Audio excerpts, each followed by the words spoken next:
ಶ್ರೀ ಗುರುಭ್ಯೋ ನಮಃ. ಆನಂದಮಯಾಯ ನಮಃ. ಈ ಆನಂದಮಯ ಅನ್ನೋ ಶಬ್ದ ಭಗವಂತನನ್ನು ಹೇಗೆ ಹೇಳ್ತದೆ ಅನ್ನೋದ್ರ ಬಗ್ಗೆ ನಾವು ಆಳವಾದಂಥ ಜಿಜ್ಞಾಸೆಯನ್ನು ನಡೆಸಿದ್ದೇವೆ. ಮಯ ಅನ್ನೋದು ವಿಕಾರ ಅನ್ನೋ ಅರ್ಥವನ್ನು ಹೇಳ್ತದೆ. ಆದ್ದರಿಂದ ಭಗವಂತನಲ್ಲಿ ಯಾವುದೇ ವಿಕಾರ ಇಲ್ಲ, ಆದ್ದರಿಂದ ಅವನು ಆನಂದಮಯನಾಗೋದು ಸಾಧ್ಯ ಇಲ್ಲ ಅಂತ ಪೂರ್ವ ಪಕ್ಷದ ವಾದ ಇತ್ತು.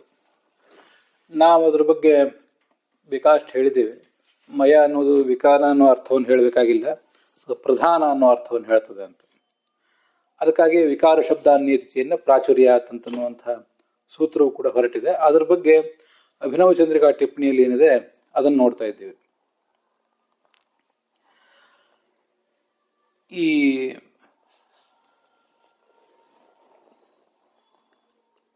ಶಬ್ದಾತ್ಮಕೋಯಂ ಪ್ರತ್ಯಯ ಇತಿ ಜ್ಞಾಪನಾಯ ಸಂತಿ ಶಬ್ದಾತ್ಮಕಾ ಅಪಿ ಪ್ರತ್ಯಯ ಅಂತ ಅಭಿನವ ಚಂದ್ರಿಕಾದಲ್ಲಿ ನೋಡಿದ್ದೇವೆ. ಅಲ್ಲಿ ಆನಂದಮಯ ಅನ್ನುವಲ್ಲಿರುವ ಪ್ರತ್ಯಯ ಏನಿದೆ, ನೀವು ತಿಳಿದಿರುವಂತೆ ವಿಕಾರ ಎಂಬ ಅರ್ಥದಲ್ಲಿ ಬಂದಿರುವಂಥ ಮಯಟ್, ಅದು ಮಯಟ್ ಪ್ರತ್ಯಯ ಅಲ್ಲ, ಹೊರತು ಶಬ್ದಾತ್ಮಕವಾದಂತಹ ಒಂದು ಪ್ರತ್ಯಯ. ಅದು ಶಬ್ದಾತ್ಮಕವಾದ ಪ್ರತ್ಯಯಗಳ ಬಗ್ಗೆ ಪಾಣಿನಿ ವ್ಯಾಕರಣದಲ್ಲಿ ಉಲ್ಲೇಖ ಇದ್ದಂತೆ ಕಾಣಿಸೋದಿಲ್ಲ. ಆದರೆ ಈ ಪಾಣಿನಿ ವ್ಯಾಕರಣವನ್ನು ಆಧರಿಸಿ ಆಮೇಲೆ ಮುಂದೆ ಬಂದಿರುವಂತಹ ಪತಂಜಲಿಗಳ ಮಹಾಭಾಷ್ಯದಲ್ಲಿ ಅದರ ಬಗ್ಗೆ ಉಲ್ಲೇಖ ಇದೆ ಅಂತ ಬಂದಿತ್ತು. ಅದರ ಬಗ್ಗೆ ಇನ್ನಷ್ಟು ಸ್ಪಷ್ಟೀಕರಣ ಹೀಗೆ ನಾವು ಪಡ್ಕೋಬೇಕು. ಒಂದು ಯಾವುದಾದ್ರೂ ಸಾಮಾನ್ಯವಾದ ಪ್ರತ್ಯಯಕ್ಕಿಂತ ಶಬ್ದಾತ್ಮಕವಾದ ಪ್ರತ್ಯಯ ಬಂದರೆ ಅದಕ್ಕೆ ಅರ್ಥ ಹೆಚ್ಚಾಗ್ತದೆ. ಮತ್ತು ಸಾಮಾನ್ಯವಾಗಿ ಅದೊಂದು ಶಬ್ದ ಏನಾಗಿರ್ತದೆ, ಆ ಶಬ್ದ ಏನು ಅರ್ಥ ಕೊಟ್ಟಿರ್ತದೆ ಅದಕ್ಕಿಂತ ಹೆಚ್ಚು ಅರ್ಥವನ್ನು ಆ ಶಬ್ದಾತ್ಮಕವಾದಂಥ ಪ್ರತ್ಯಯ ಕೊಡ್ತದೆ. ಅದಕ್ಕಾಗಿ ದೃಷ್ಟಾಂತ ಈ ಅಭಿನವ ಚಂದ್ರಿಕಾದಲ್ಲಿ ಗೋಯುಗ ಅಂತನ್ನೋದನ್ನು ಕೊಟ್ಟಿದ್ದಾರೆ. ಅರ್ಥ ಹೇಗೆ ತೀವ್ರವಾಗಿ ಬದಲಾವಣೆ ಕಾಣ್ತದೆ, ಒಂದು ಅರ್ಧ ಭಾಗದಷ್ಟು ಬದಲಾವಣೆ ಕಾಣಬಹುದು ಅಥವಾ ಪೂರ್ಣವೇ ಬದಲಾವಣೆ ಕಾಣಬಹುದು. ಅಂತೂ ಹೇಗೆ ಬದಲಾವಣೆ ಕಾಣ್ತದೆ ಅಂತ ಅನ್ನೋದನ್ನು ತೋರಿಸುವುದು ಅವರ ಉದ್ದೇಶ. ಅಲ್ಲಿ ಆ ಶಬ್ದ ಇಲ್ಲ, ಅದಕ್ಕಾಗಿ ನಮಗೆ ಮೊನ್ನೆ ಸಮಸ್ಯೆ ಆಗಿತ್ತು. ಶಬ್ದಾತ್ಮಕೋಯಂ ಪ್ರತ್ಯಯ ಇತಿ ಜ್ಞಾಪನಾಯ, ಇದು ಶಬ್ದಾತ್ಮಕವಾದ ಪ್ರತ್ಯಯ. ಶಬ್ದಾತ್ಮಕವಾದ ಪ್ರತ್ಯಯಗಳು ಕೆಲವಿವೆ. ಹಾಗೆ ಬಂದಾಗ ಅಲ್ಲಿ ಅರ್ಥದಲ್ಲಿ ಗಮನಾರ್ಹವಾದ ಬದಲಾವಣೆ ಆಗ್ತದೆ ಅಂತ ಅಲ್ಲೊಂದು ವಾಕ್ಯ ಇದ್ದಿದ್ರೆ ನಮ್ಗೆ ಸ್ಪಷ್ಟ ಆಗ್ತಿತ್ತು. ಅಲ್ಲಿ ಇರಲಿಲ್ಲ. ಹೋದ್ರೆ ಅದನ್ನ ಮತ್ತು ನಾನು ಕೂಡ ಅದನ್ನು ಅವತ್ತು ಹೇಳಲಿಕ್ಕಾಗಲಿಲ್ಲ. ಗಮನಾರ್ಹವಾದ ಬದಲಾವಣೆ ಆಗ್ತದೆ ಒಂದು ಶಬ್ದಾತ್ಮಕವಾದಂಥ ಪ್ರತ್ಯಯವನ್ನು ಬದಲಾವಣೆ ನಾವು ಉಪಯೋಗ ಮಾಡಿಕೊಂಡಾಗ ಅಂತ. ಈ ಶಬ್ದಾತ್ಮಕವಾದ ಪ್ರತ್ಯಯಗಳ ಬಗ್ಗೆ ಸಂಸ್ಕೃತದಲ್ಲಿ ಏನಿದೆ ಅದರ ಜೊತೆಗೆ ಬೇರೆ ಭಾಷೆಗಳಲ್ಲಿಯೂ ಇರುವಂಥದ್ದನ್ನು ಒಂದಿಷ್ಟು ನಾನು ಹೇಳಿದರೆ ಮತ್ತಷ್ಟು ಸ್ಪಷ್ಟೀಕರಣ ಸಿಗ್ತದೆ. ಅದಕ್ಕಾಗಿ ಇವತ್ತಿಂದ ಈ ಭಾಗವನ್ನು ಮೀಸಲಾಗಿಟ್ಟಿರ್ತೇನೆ, ಅದನ್ನು ಗಮನಿಸಿ. ಗೋ ಅಂದ್ರೆ ನಮಗೆಲ್ಲ ಗೊತ್ತಿರುವಂತೆ ಹಸು ಅಥವಾ ಎತ್ತು, ಯುಗ ಅಂದ್ರೆ ಜೊತೆ. ಗೋಯುಗ ಅಂತ ನಾವೆಲ್ಲಾದರೂ ಪ್ರತ್ಯೇಕವಾಗಿ ಪ್ರಯೋಗ ಮಾಡಿದರೆ ಹಸುಗಳ ಜೊತೆ ಅಥವಾ ಎತ್ತುಗಳ ಜೊತೆ ಅಂತ ಅರ್ಥ ಆಗ್ತದೆ ಬೇರೆ ಕಡೆ. ಇದು ಅದರ ಬೇಸಿಕ್ ಅರ್ಥ. ಆದರೆ ಅದನ್ನ ಶಬ್ದಾತ್ಮಕವಾದ ಪ್ರತ್ಯಯವಾಗಿ ಬಳಕೆ ಮಾಡಿದಾಗ ಒಂದು ಗ್ರೇಡ್ ಜಾಸ್ತಿ ಆಯ್ತದ. ಹಾಗೆ ಬಳಕೆ ಮಾಡಿದಾಗ ಅದರ ಅರ್ಥ ಮತ್ತಷ್ಟು ಹಿಗ್ಗುತ್ತದೆ ಅಂತನ್ನೋದನ್ನು ತೋರಿಸುವ ಉದ್ದೇಶ ಅವ್ರದ್ದು, ಅಭಿನವ ಚಂದ್ರಿಕಾಕಾರರು. ಗೋಯುಗ ಅಂತಂದ್ರೆ ಗೋವುಗಳ ಅಥವಾ ಅದರಲ್ಲಿ ಹೆಣ್ಣು ಅಥವಾ ಗಂಡಿನ ಜೊತೆ ಅಂತ ಅರ್ಥ ಆಗ್ತದೆ. ಎರಡು ಹೆಣ್ಣು ಅಥವಾ ಎರಡು ಗಂಡು ಅಥವಾ ಒಂದು ಗಂಡು ಒಂದು ಹೆಣ್ಣು ಅಂತ ಹೀಗೆ ಅರ್ಥ ಆಗ್ಬೋದು. ಆದರೆ ಅದನ್ನೇ ಉಷ್ಟ್ರ ಗೋಯುಗಂ, ಖರ ಗೋಯುಗಂ ಅಂತ ಪ್ರಯೋಗ ಮಾಡಿದಾಗ ಗೋ ಅಂತಂದ್ರೆ ಒಂದು ಆಕಳು ಅಥವಾ ಎತ್ತು ಅಂತ ಒಂದು ಬೇಸಿಕ್ ಅರ್ಥ ಇದೆಯಲ್ಲ, ಅದು ಹೊರಟೆ ಹೋಗಿಬಿಡ್ತದೆ.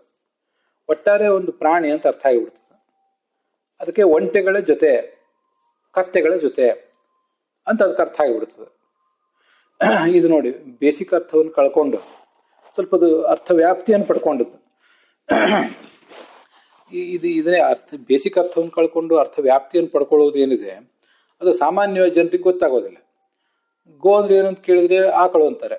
ಸಾಮಾನ್ಯ ಜನರು ಅಂದ್ರೆ ಸಂಸ್ಕೃತದ ಅಭ್ಯಾಸವನ್ನು ಮಾಡುವಂಥ ಬಾಲಕರು ಇರಬಹುದು ಅಥವಾ ಬೇರೆ ಯಾರು ಇರಬಹುದು. ಗೋ ಅಂದ್ರೆ ಆಕಳು, ಯುಗ ಅಂದ್ರೆ ಜೊತೆ, ಗೋಯುಗ ಅಂದ್ರೆ ಅವುಗಳ ಜೊತೆ ಅಂತ ಅರ್ಥ ಆಗ್ತದೆ. ಆದರೆ ಗೋಯುಗಚ್ ಅಂತ ಒಂದು ಪ್ರತ್ಯಯ ಬಂದರೆ ಅದ್ರ ಅರ್ಥನೇ ಬದಲಾಗಿ ಬಿಡ್ತದೆ. ಆಕಳು ಅನ್ನೋ ಅರ್ಥ ಹೊರಟೆ ಹೋಗಿಬಿಡ್ತದೆ ಅಲ್ಲಿ. ಒಂಟೆಗಳ ಜೊತೆ ಕತ್ತೆಗಳ ಜೊತೆ ಅಂತ. ಇದು ಈ ಪಾಣಿನಿ ಮಹಾವ್ಯಾಕರಣದಲ್ಲಿ ಬಂದಿದೆ ಅಂತ ಅವ್ರು ಹೇಳಿದ್ದಾರೆ.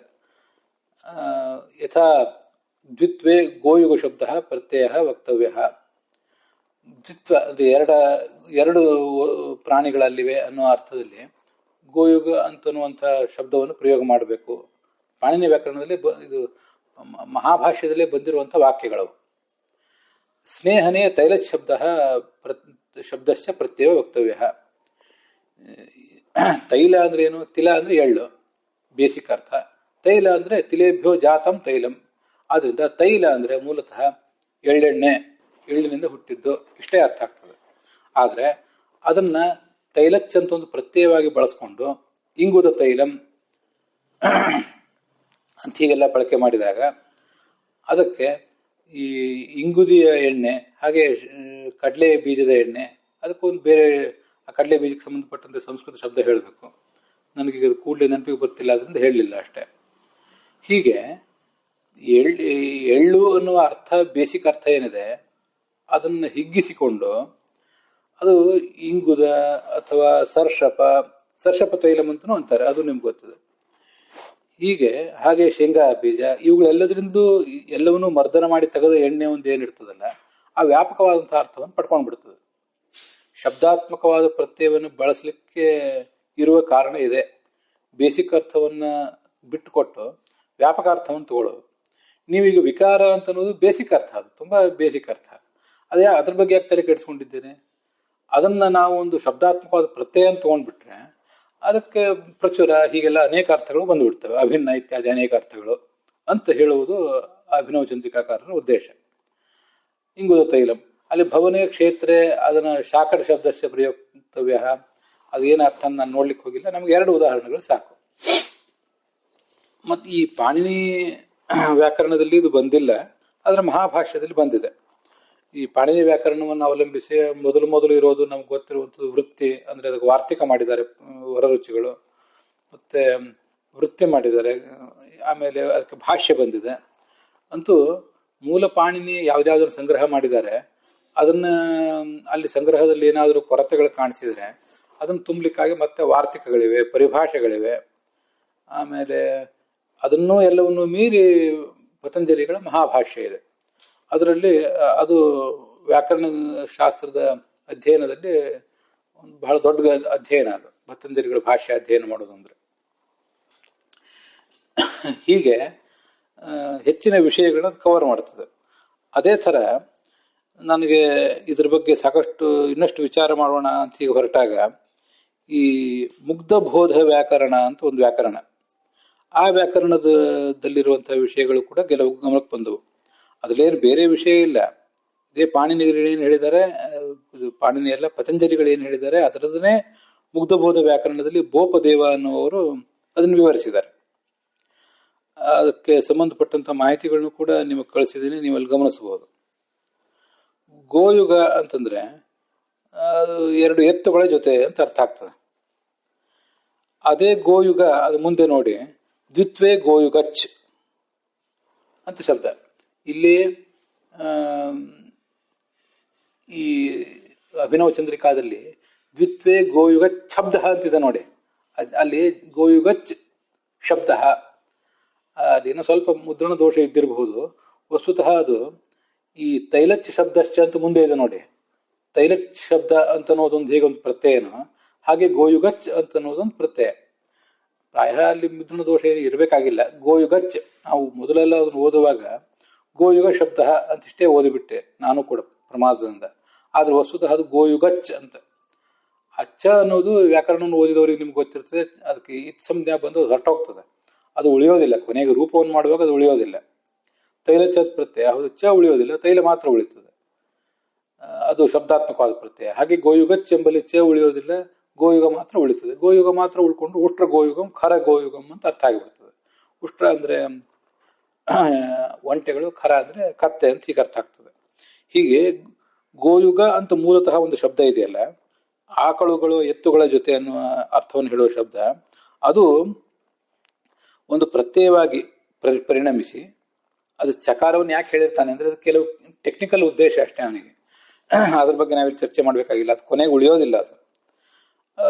ಆವಾಗ ಮುಂದದು ಉಷ್ಟ ಗೋಯುಗಂ ಅಂತ ಹೀಗೆಲ್ಲ ಅನೇಕ ಅರ್ಥಗಳನ್ನು ಪಡ್ಕೊಂಡು ಬಿಡ್ತದೆ. ಇದು ಮುಗ್ಧ ಬೋಧ ಸೂತ್ರಂ, ಮುಗ್ಧಬೋಧ ವ್ಯಾಕರಣವನ್ನು ರಚನೆ ಮಾಡಿದಂತಹ ಬೋಪದೇವರು ಮಾಡಿದಂತಹ ಸೂತ್ರಗಳವು ಅಂತ ಹೀಗೆ ಅದನ್ನ ಶಬ್ದಕಲ್ಪದ್ರುಮ ಮತ್ತು ವಾಚಸ್ಪತ್ಯ ಇತ್ಯಾದಿ ಕಡೆ ಕೆಲವು ಕಡೆ ಅದನ್ನ ವಿವರಿಸಿದ್ದಾರೆ. ಯಾರು ಆ ಮುಗ್ಧಬೋಧ ವ್ಯಾಕರಣವನ್ನು ರಚನೆ ಮಾಡಿದವನು? ನಾನು ಅದ್ರ ಬಗ್ಗೆ ಹಿಂದೆ ಕೇಳಿದ್ದೆ. ಮುಗ್ಧಬೋಧ ವ್ಯಾಕರಣ ಅಂತ ಕೆಲವು ಕಡೆ ಹಿರಿಯ ವಿದ್ವಾಂಸರು ಪ್ರಯೋಗ ಮಾಡೋದನ್ನು ಕೇಳಿದ್ದೆ. ಆದರೆ ಅವನು ಯಾರು ಹೆಚ್ಚು ಅದ್ರ ಬಗ್ಗೆ ನಮಗೆ ವಿಚಾರ ಮಾಡ್ಲಿಕ್ಕೆ ಕೂಡ ಸಾಧ್ಯ ಆಗಿರಲಿಲ್ಲ. ಬೋಪದೇವ ಅಂತ. ಮುಗ್ಧ ಬೋಧ ಅಂದ್ರೆ ಮುಗ್ಧರಿಗೆ ಅರ್ಥವನ್ನು, ಬೋಧ ಅಂದ್ರೆ ಜ್ಞಾನವನ್ನು ಕೊಡ್ಲಿಕ್ಕಾಗಿರುವಂತಹ ವ್ಯಾಕರಣ ಅಂತ ಅರ್ಥ. ಪಾಣಿನಿ ಅಷ್ಟಾಧ್ಯಾಯ ಏನಿದೆ ಅದಕ್ಕೆ ಸಮಾನವಾಗಿರುವ, ಆದರೆ ಅದಕ್ಕಿಂತ ಸ್ವಲ್ಪ ಚಿಕ್ಕದಾಗಿರುವಂತಹ, ಪಾಣಿನಿ ವ್ಯಾಕರಣಕ್ಕಿಂತ ಸಣ್ಣದಾಗಿರುವಂತಹ ಒಂದು ಸೂತ್ರ ಗ್ರಂಥ ಅದು 13ನೇ ಶತಮಾನದಲ್ಲಿ ಗುಜರಾತಿನ ವರ್ಧಾ ಜಿಲ್ಲೆಯಲ್ಲಿ ಇದ್ದಂಥ ಬೋಪದೇವ, ಪ್ರಾಯ ಅವನು ಜೈನ ಆಗಿದ್ದಿರಬೇಕು ಅಂತ ಕೆಲವು ಕಡೆ ಕೇಳಿ ಬರ್ತದೆ. ಹೀಗೆ ಅವನು ರಚನೆ ಮಾಡಿದಂಥ ವ್ಯಾಕರಣ ಅದು. ಅದರಲ್ಲಿ ಈ ಹಿಂದಿನವರು ಏನೇನು ರಚನೆಗಳನ್ನು ಮಾಡಿದ್ರು ಅದನ್ನೆಲ್ಲ ಅವನು ಗಮನಿಸಿ, ಬೇರೆ ಬೇರೆ ವಿದ್ವಾಂಸರು ಮೊದಲಾದವರೆಲ್ಲ ಹೇಳಿದ್ದನ್ನೆಲ್ಲ ಗಮನಿಸಿ ಇಂಥದ್ದೊಂದು ಸುಲಭವಾಗುವಂಥ, ಅಭ್ಯಾಸಗಳಿಗೆ ಸುಲಭವಾಗುವಂಥ ಒಂದು ಗ್ರಂಥವನ್ನು ರಚನೆ ಮಾಡಿದ್ದಾರೆ. ಅದರ ಮೇಲೆ ಪಾಣಿನಿ ವ್ಯಾಕರಣದ ಮೇಲೆ ಹೇಗೆ ಅನೇಕ ಗ್ರಂಥಗಳ ರಚನೆ ಆಗಿದೆ, ಹಾಗೆ ಮುಗ್ಧಬೋಧ ವ್ಯಾಕರಣದ ಮೇಲೆ ಕೂಡ ಅನೇಕ ಗ್ರಂಥಗಳ ರಚನೆ ಆಗಿದೆ. ಮತ್ತೆ ಪಾಣಿನಿ ವ್ಯಾಕರಣ ಮತ್ತೆ ಮುಗ್ಧಬೋಧ ವ್ಯಾಕರಣ ಅವುಗಳ ನಡುವಿನ ಒಂದು ತುಲನಾತ್ಮಕ ಅಧ್ಯಯನವೂ ಕೂಡ ಇದೆ. ಅದರ ಜೊತೆ ಹೀಗೆ ಪ್ರಸಂಗ ಬಂದಾಗ ಹೇಳ್ತಾ ಇದ್ದೀನಿ, ಕಾಶಕೃತ್ಸ್ನ ವ್ಯಾಕರಣ ಅಂತ ಕೂಡ ಒಂದಿದೆ. ಗೋವಿಂದಾಚಾರ್ಯರು ಮೊದಲಾದರು ಅಂತ ಆ ಲೆವೆಲಿನ ವಿದ್ವಾಂಸರು ಇಂಥ ಕೆಲವು ವ್ಯಾಕರಣಗಳನ್ನು ನಮಗೆ ಉದ್ಧಾರ ಮಾಡ್ತಾ ಇರ್ತಾರೆ ತಮ್ಮ ಪ್ರವಚನ ಮತ್ತು ಲೇಖನಗಳಲ್ಲಿ. ಆದ್ರಿಂದ ಪಾಣಿನಿ ವ್ಯಾಕರಣವೇ ಏನು ಅಂತಿಮ ಅಲ್ಲ, ಬೇರೆ ಬೇರೆ ವ್ಯಾಕರಣಗಳು ಈ ಥರ ಇವೆ. ನಾವು ಇಂಗ್ಲಿಷ್ ಡಿಕ್ಷನರಿ ಅಥವಾ ಇಂಗ್ಲಿಷ್ ಕೋಶ ನೋಡ್ಲಿಕ್ಕೆ ಹೋದಾಗ, ಇಂಗ್ಲಿಷ್ ವ್ಯಾಕರಣ ನೋಡ್ಲಿಕ್ಕೆ ಹೋದಾಗ ಕೂಡ ಅನೇಕರು ಮಾಡಿದಂಥ ಕೋಶಗಳು ನಮಗೆ ಹೇಗೆ ವ್ಯಾಕರಣಗಳು ಕಂಡು ಬರ್ತಾವೋ ಹಾಗೆ ಇದು ಕೂಡ.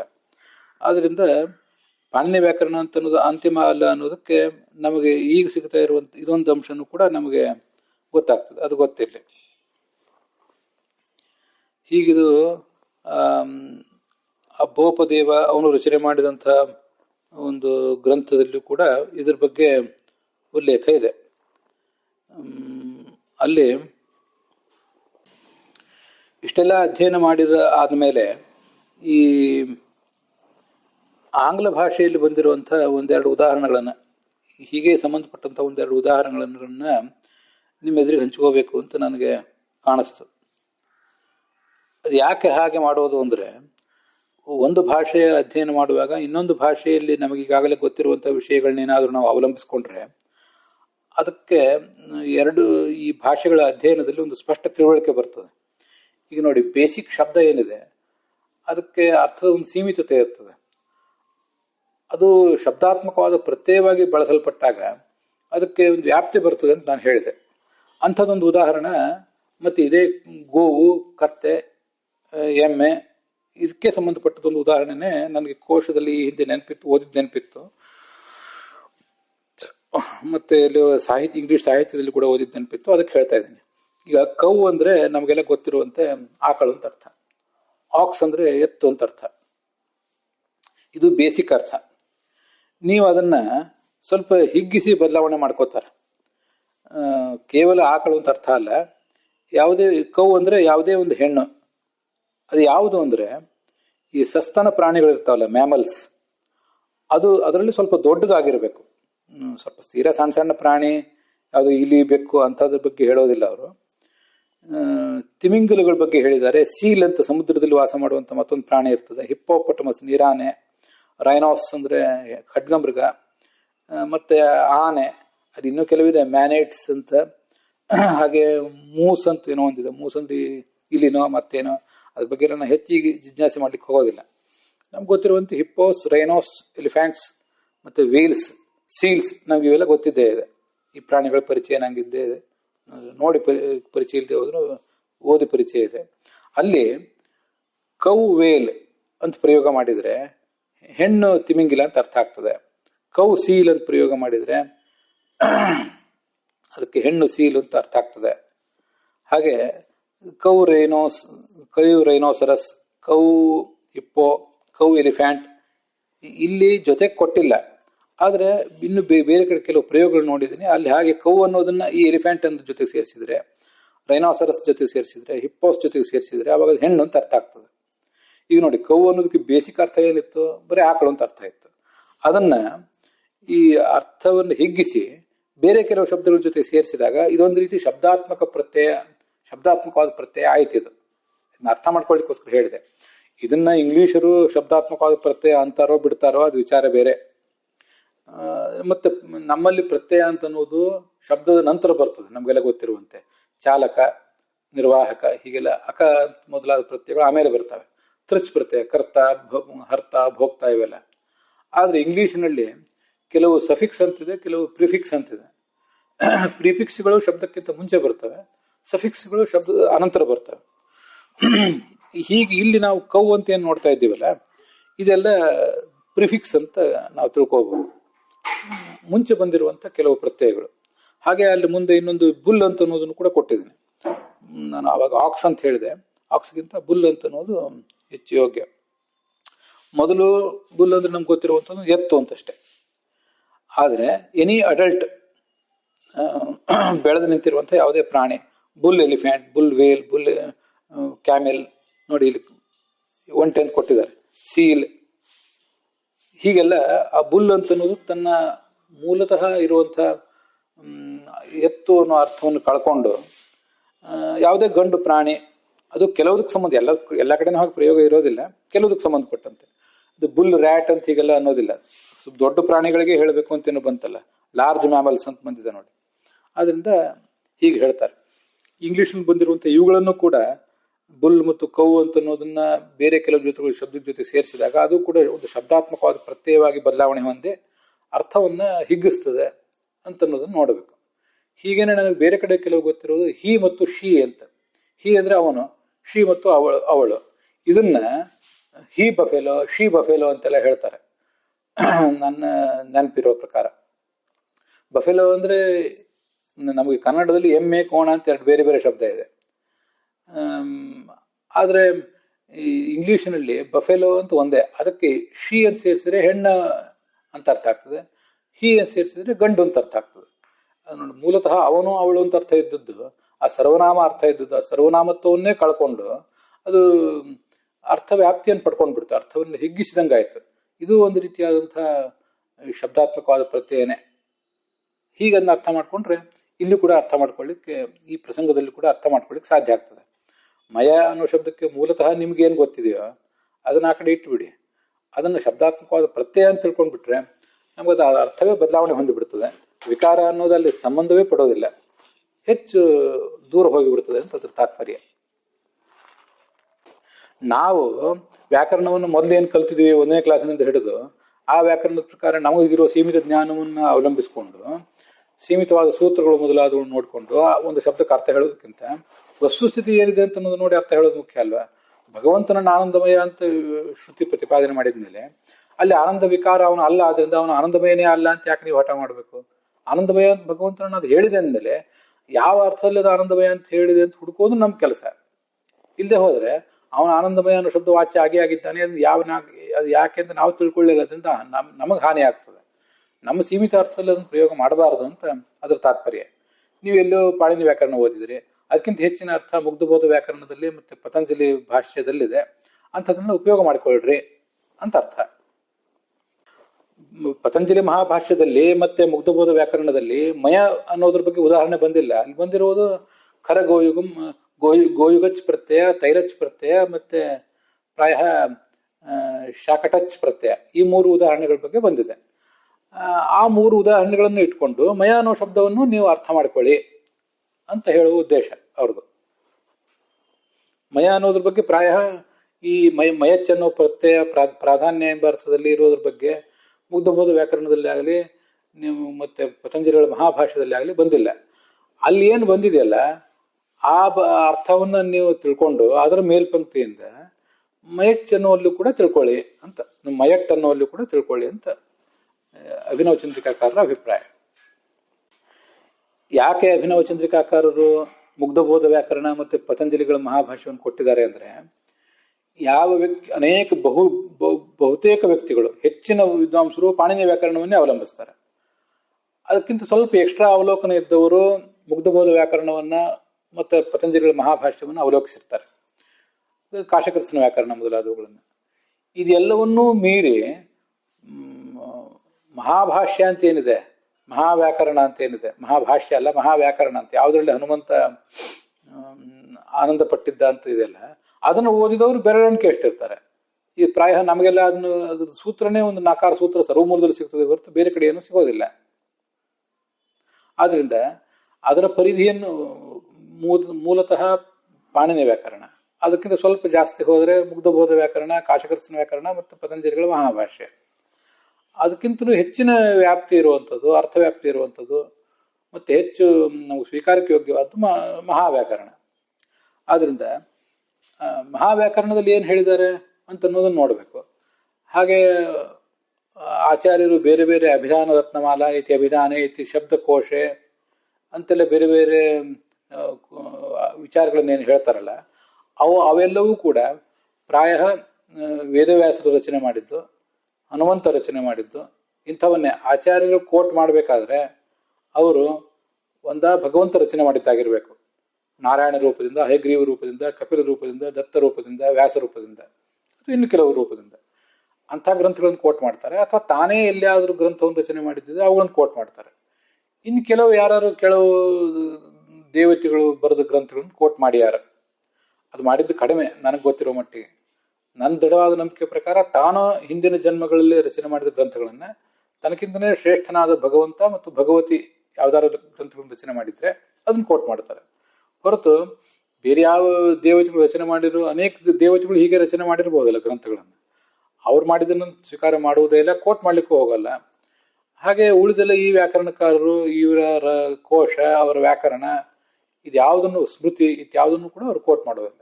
ಆದ್ರಿಂದ ಅವರು ಏನು ಹೇಳ್ತಾರೆ ಅಂತಂದ್ರೆ ಇನ್ನೂ ಹೆಚ್ಚು ಮುಖ್ಯ ಆಗ್ತದೆ. ಪತಂಜಲಿ ಪಾಣಿನಿ ವ್ಯಾಕರಣ ಮೊದಲು, ಆಮೇಲೆ ಕಾಶಕೃತ್ಸ್ನ, ಮುಗ್ಧಬೋಧ, ಪತಂಜಲಿಗಳ ಭಾಷ್ಯ.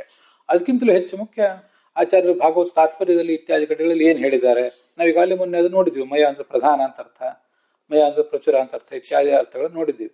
ಮತ್ತೊಂದ್ಸಲ ಮುಂದೆ ಅದನ್ನೆಲ್ಲ ಸಂಗ್ರಹ ಮಾಡಿ ಹೇಳೋ ಪ್ರಯತ್ನ ಮಾಡ್ತೇನೆ. ಮತ್ತೆ ಮುಖ್ಯವಾಗಿ ಈ ಆಚಾರ್ಯರನ್ನ ಅನೇಕ ಕಡೆ ತೋರಿಸಿಕೊಟ್ಟಿದಾರಲ್ಲ, ಅವ್ರ ಅಷ್ಟ ದಿಗ್ದರ್ಶನವೇ ನಮಗೆ ಸಾಕು. ನಿಮಗಲ್ಲಿ ಮಯ ಅಂತ ಶಬ್ದ ಬಂತಲ್ಲ, ನೀವು ಯಾಕೆ ಪ್ರತ್ಯಯದ ಬಗ್ಗೆ ಯಾಕೆ ಆಲೋಚನೆ ಮಾಡ್ತಾ ಇದ್ದೀರಿ? ಮಯಟ್ ಅನ್ನೋ ಪ್ರತ್ಯಯದ ಬಗ್ಗೆ, ಶಬ್ದಾತ್ಮಕವಾದ ಪ್ರತ್ಯಯದ ಬಗ್ಗೆ ಆಲೋಚನೆ ಮಾಡುವುದು ಕೂಡ ನಿಮಗೆ ಸಮಾಧಾನ ಮಾಡ್ಲಿಕ್ಕಾಗಿ ನಾವು ಹೇಳಿದ್ದು. ನೀವು ಯಾಕೆ ಅದನ್ನು ಒಂದು ಪ್ರತ್ಯಯ, ಮಯಟ್ ಪ್ರತ್ಯಯ, ವಿಕಾರ ಅನ್ನೋ ಅರ್ಥದಲ್ಲಿ ಮಯಟ್ ಪ್ರತ್ಯಯ ಅಂತಾಗಲಿ ಅಥವಾ ಶಬ್ದಾತ್ಮಕವಾದ ಒಂದು ಪ್ರತ್ಯಯ ಅಂತಾಗಲಿ ಯಾಕೆ ಆಲೋಚನೆ ಮಾಡ್ತಿದ್ದೀರಿ?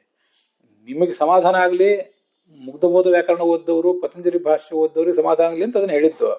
ಮೂಲತಃ ಮ ಅನ್ನೋ ಧಾತುಗಳು ಇರ್ತವೆ, ಅನೇಕ ಧಾತುಗಳು. ಯ ಅನ್ನೋ ಧಾತು ಇರ್ತದೆ. ಮಾತೀತಿ ಮಹಾ, ಸರ್ವಜ್ಞನಾದ, ಸೃಷ್ಟಿಸಿದವನಾದ್ರಿಂದ, ಜಗತ್ತೆಲ್ಲವನ್ನು ಸೃಷ್ಟಿಸಿದವನಾದ್ರಿಂದ ಆತ ಮ. ಯ ಅಂದ್ರೆ ಸರ್ವತ್ರ ವ್ಯಾಪ್ತನಾದ್ರಿಂದ ಯ. ಹೀಗೆಲ್ಲ ಅರ್ಥ ಹೇಳ್ಬೋದಲ್ಲ. ಆನಂದ ಸ್ವರೂಪ. ಮ ಅಂದ್ರೆ ಜ್ಞಾನ ಸ್ವರೂಪ. ಯ ಅಂದ್ರೆ ವ್ಯಾಪ್ತ. ಇಷ್ಟು ಅರ್ಥ ಹೇಳ್ಬೋದಲ್ಲ. ಇದು ಆಚಾರ್ಯ ಅನೇಕ ಕಡೆ ಮಾಡೇ ಇದ್ದಾರಲ್ಲ ಇದನ್ನ. ಇದು ಬ್ರಹ್ಮಾಸ್ತ್ರ ನಮ್ದು. ಅದನ್ನ ತುಂಬಾ ಕ್ಲಿಷ್ಟ ಇರ್ತದೆ. ಕೆಲವು ಕಡೆ ರಾತ್ರಿ ಮೊದಲಾದ ಶಬ್ದಗಳ ನಿರ್ವಚನ ಅದನ್ನ ಆಚಾರ್ಯ ತೋರಿಸಿದ್ದಾರೆ. ಈ ಮಯ ಅಂತನ್ನುವಲ್ಲಿ ಅಂತೂ ಏನೂ ಕಷ್ಟ ಇಲ್ಲ. ಮ ಅಂತ ಒಂದು ಧಾತು ತಗೊಂಡ್ರಾಯ್ತು, ಯ ಅಂತ ಇನ್ನೊಂದು ಧಾತು ತಗೊಂಡ್ರಾಯ್ತು. ಈ ಮಕ್ಕಿ ಮಂಡನೆ ಅಂತಿದೆ, ಮಖ ಗತವು ಅಂತಿದೆ, ಅಲ್ಲಿ ಮುಂದಿರುವ ಅಕ್ಷರ ಹೊರಟೋಗ್ತದೆ. ಕೆಲವು ಅಕ್ಷರಗಳು ಹೊರಟೋಗಿ ಮ ಮಾತ್ರ ಉಳಿತದೆ. ಅದು ಬಿಟ್ಟು ಏನೂ ಬೇಡ. ಮಾಂಗ್ ಮಾನೆ ಅಂತ ಧಾತು ಇದೆ, ಅದನ್ನ ತಗೊಂಡು ಈ ತರ ಮಾಡಿದ್ದಂತೂ ಬೇಕಾಷ್ಟು ಕಡೆ ಇದ್ದೇ ಇದೆ. ಮಾನೆ, ಮಾಂಗ್ ಮಾನೆ, ಹೀಗೆಲ್ಲ ಶಬ್ದಗಳಿವೆ. ಅದಕ್ಕೆಲ್ಲ ಶಬ್ದೇಚ, ಮಾಂಗ್ ಮಾನೆ ಶಬ್ದೇಚ ಅಂದ್ರೆ ಪ್ರಶಂಸೆಗೊಳಗಾದವನು ಅಂತ ಅರ್ಥ. ಅಥವಾ ಈ ಶಬ್ದಗಳನ್ನು, ಹಯಗ್ರೀವ ರೂಪದ ಶಬ್ದಗಳನ್ನು ಹೊರಹಾಕುವವನು ಅಂತ ಅರ್ಥ, ತಿಳಿಯುವವನು ಅಂತ ಅರ್ಥ. ಮತ್ತೆ ಬೃಹದಾರಣ್ಯಕ ಭಾಷೆಯಲ್ಲಿ ಬಂದಿದೆ ಅದಕ್ಕೆ ಸೃಷ್ಟಿ ಮಾಡುವುದು, ಉತ್ಪತ್ತಿ ಮಾಡುವುದು ಇತ್ಯಾದಿ ಅನೇಕ ಅರ್ಥಗಳೆಲ್ಲ ಇವೆ ಅಂತ ಹೇಳಿ ಅದನ್ನು ಕೂಡ ನಾವು ತಗೊಳ್ಬಹುದು.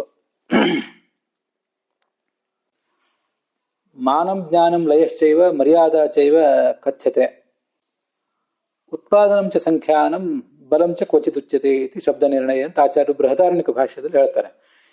ಇದು ನೋಡಿ, ಈಗ ಆನಂದಮಯ ಅಂತನೋ ಶಬ್ದಕ್ಕೆ ಕೋಶ್ಯೇವಾನ್ಯಾತ್ ಕಃ ಪ್ರಾಣ್ಯಾತ್ ಯದೇಶ ಆಕಾಶ ಆನಂದೋ ನ ಸ್ಯಾತ್ ಅಂತೇನು ಶಬ್ದ ತೈತರಿ ಉಪನಿಷತ್ತು ಇದೆಯಲ್ಲ, ಅದನ್ನ ತುಂಬಾ ಸಂಕ್ಷಿಪ್ತವಾಗಿ ಆನಂದಮಯ ಅಂತ ಹೇಳಿದೆ ಅಂತ ನನಗೆ ಹೊಳಿತು ಈಗ.